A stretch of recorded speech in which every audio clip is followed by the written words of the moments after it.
Hi hello வணக்கம். இன்றைக்கி chapter 1 accounts from incomplete records. First sum எக்ஸஸில் ஃபஸ்ட்டு சம் பார்க்க போகிறீங்க. Capital at the beginning of the year, capital at the end of the year, additional capital கொடுத்துட்டாங்க, drawings during the year கொடுத்துட்டாங்க. இப்போது capital at the end of the year closing capital எவ்வளோ இருக்குன்னு பார்த்தீங்கன்னா 8,50,000 இருக்குது.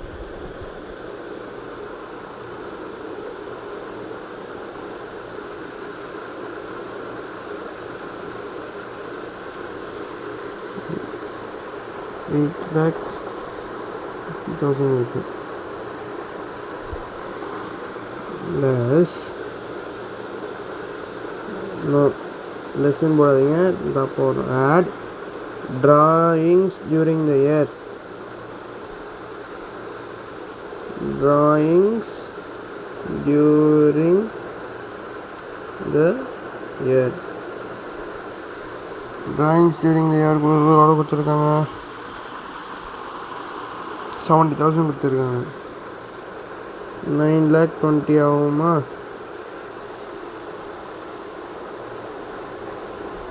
இந்த 9,20,000 லெஸ் பண்ணோம்னா லெஸ் அடிஷ்னல்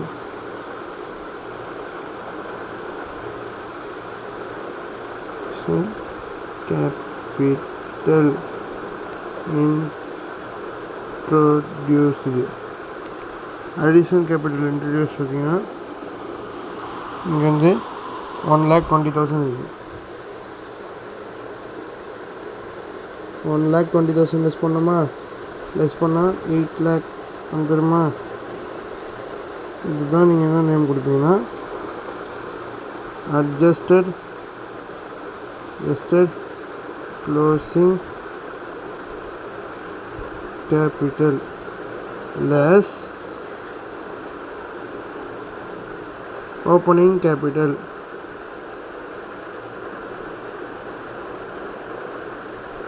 ஓப்பனிங் கேபிட்டல் எவ்வளோ கொடுத்துருக்காங்க?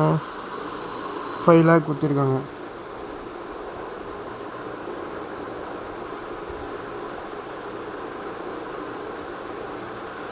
இங்கே வந்து ப்ராஃபிட் எதுங்க? ப்ராஃபிட் எழுதிட்டு 3 lakh போடுங்க. பிகாஸ் இது வந்து ப்ராஃபிட். இதெல்லாம் 2 mark 3 markல கம்பல்சரி கேட்பாங்க. தேங்க்யூ. மறக்காமல் உங்கள் ஆதரவை சப்ஸ்கிரைப் பட்டன் மூலமாக தெரிவிச்சிருங்க. நன்றி.